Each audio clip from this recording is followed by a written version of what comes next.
Hi, my name's Becky and I'm the owner of Merry Maids North Sussex. I wanted to make a video about my personal experience of dementia within my family as a bit of a tribute really to my granddad, who is the person that I've had that I've lost closest to me due to dementia. I wanted to talk about things that as a family we didn't notice early on that we should have done, in the hope that maybe that helps somebody else spot some symptoms. I think Alzheimer's UK are doing an amazing job of raising awareness. I've been a lot more involved with them of recent years because it's personal to me, but they have a huge presence now, and there are symptoms checkers, checklists that you can fill in and take to your GP, all sorts. So I just wanted to talk about my own personal experience. So the person that I've lost fairly recently, 4 years ago in September, but it still feels very recent. Grief is an ongoing thing, isn't it? As you can tell, because this is the third time I think I've started this video and my eyes are a little bit wet. So yeah, my granddad was a huge part of my life growing up. I lost he's my maternal granddad. I lost my paternal granddad when I was a baby, so I only knew my granddad as a granddad. And so, he wouldn't mind me saying this, but he was a wally. He was,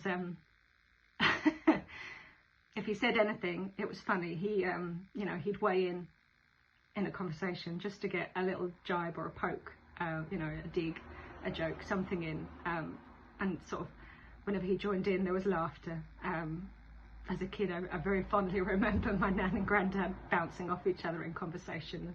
My nan always ended up laughing. Well, both of them did, we all did. It was lovely. He was always, I'm the eldest grandchild, he was always involved with all of us.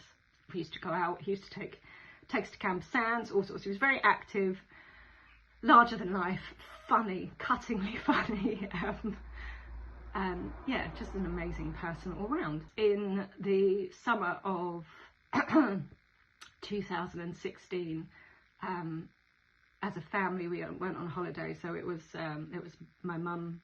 It was my family. I went with my mum, my dad, my brother, our partners, my nan and my granddad, to Lanzarote, which is was one of their favourite places to go. They've been there a few times, we've been there a few times. You know, we knew what we were doing, it was lovely. But whilst we were away, my nan and my granddad had a huge row. It made my nan cry, and it was so unlike them to ever have an argument. And I was, you know, I'm an adult then, so you know, I had a chat with them both, and I can't remember what it was over, but it was something so silly, and again, just so unlike them. We just sort of moved on from it. But later on that holiday, he went missing.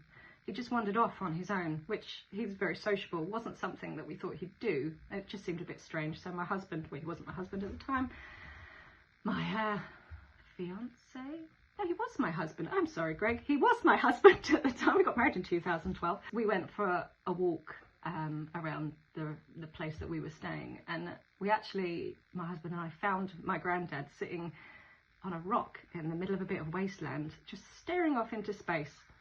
So we sort of stood there and left him for a minute, let the family know that we'd found him and he was fine, and I took a bit of a walk over, just asked if he was okay, and he was so confused as to why he was there, and it did set off alarm bells. But I have to confess, dementia isn't what immediately sprung to mind. Things moved on from there, you know, the holiday ended. He was by and large present, but there were just a couple of instances that were a bit peculiar. But that was 2016. As I said, we lost him a few years ago. Things went quite downhill from there. He started to become less and less involved in conversation, and we discovered basically that he was losing the capability to create speech, to talk. He couldn't talk. He slowly lost the ability to eat properly. He was drinking soup basically, and in the space of a few short years, we were left with a shell of my granddad, really. He used to sit in the corner at that dining table in the back room and listen, and we always used to for want of a better expression, talk to him. He got involved with therapy nurses to try and help him to swallow, to eat more food, to help him with speech. But he went downhill and never really came back in a positive way. He had a few falls as well, eventually ended up in hospital and never came out. It's funny, he sat there, but he wasn't really there. And it's almost, dementia is, depending on the stage that you're at and the symptoms, it's almost like losing someone you love every day, because you go in, or you get up, and you see this person, but they're not who they used to be, who you're used to them being. But you try and treat them that way, and you try and include them, not really knowing how included they feel. But every now and then you get, it's almost painful, a little glimmer of the person that you used to know. As an example, when my granddad was in hospital, I despite living miles away, I made an effort to go in and see him as regularly as I could. He used to be into musicals and all sorts, and I used to go in and play him music, sit with him, talk at him, tell him about Izzy, his great-granddaughter, who, bless his heart, by the time she arrived, he couldn't really interact with, but she fondly remembers him crawling around on the floor making dinosaur noises, so it brings me some comfort that on some level they managed an interaction that obviously has stuck with her, so that's nice. But anyway, in the hospital I visited, and they were looking at moving into a hospice, and the last time I saw him I got an overwhelming sense that it was the last time I was going to see him, and it quite upset me, and I struggled to leave. But as I did, I blew him a kiss, and I'd never really got much interaction out of him, apart from every now and then he'd tell me he was itchy, indicate that he needed me to scratch something. But as I was leaving, I blew him a kiss, and it knocked me for six, because he blew me one back, bless his heart. So yeah, that was the last time that I saw him. And you do question whether you should have done more in the early stages, whether you should have made more of a fuss. So yeah, I guess if I could pass on any advice in my wholly unqualified state, other than I miss my granddad, I'd strongly recommend that if you notice anything, confusion, memory loss, changes in behaviour, there are other symptoms, look them up, that you talk to your loved one, that you talk to your GP, and see what can be done to help them.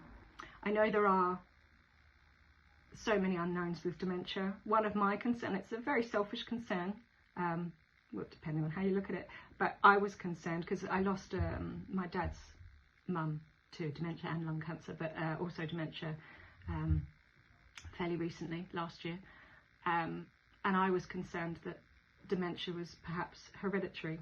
I've done my research, and in most cases it's not, but having watched it affect hugely one person that I love, and secondarily another person that I love, you do worry about, I worry about my parents developing dementia, I worry about spotting it and helping them, and I worry about it affecting myself and how that will affect my family, and it is something that needs more attention and more focus. So I'm proud that Merry Maids North Sussex is involved with a fundraising effort, that Merry Maids UK as a whole stands behind Alzheimer's UK Dementia Friends, and I think it's a fitting tribute to those that we've loved and lost, that we all just stand behind their research, behind their fundraising efforts, and help them wherever we can, because I don't know what the statistic is, if I'm perfectly honest, but most people I know have been touched by it one way or another.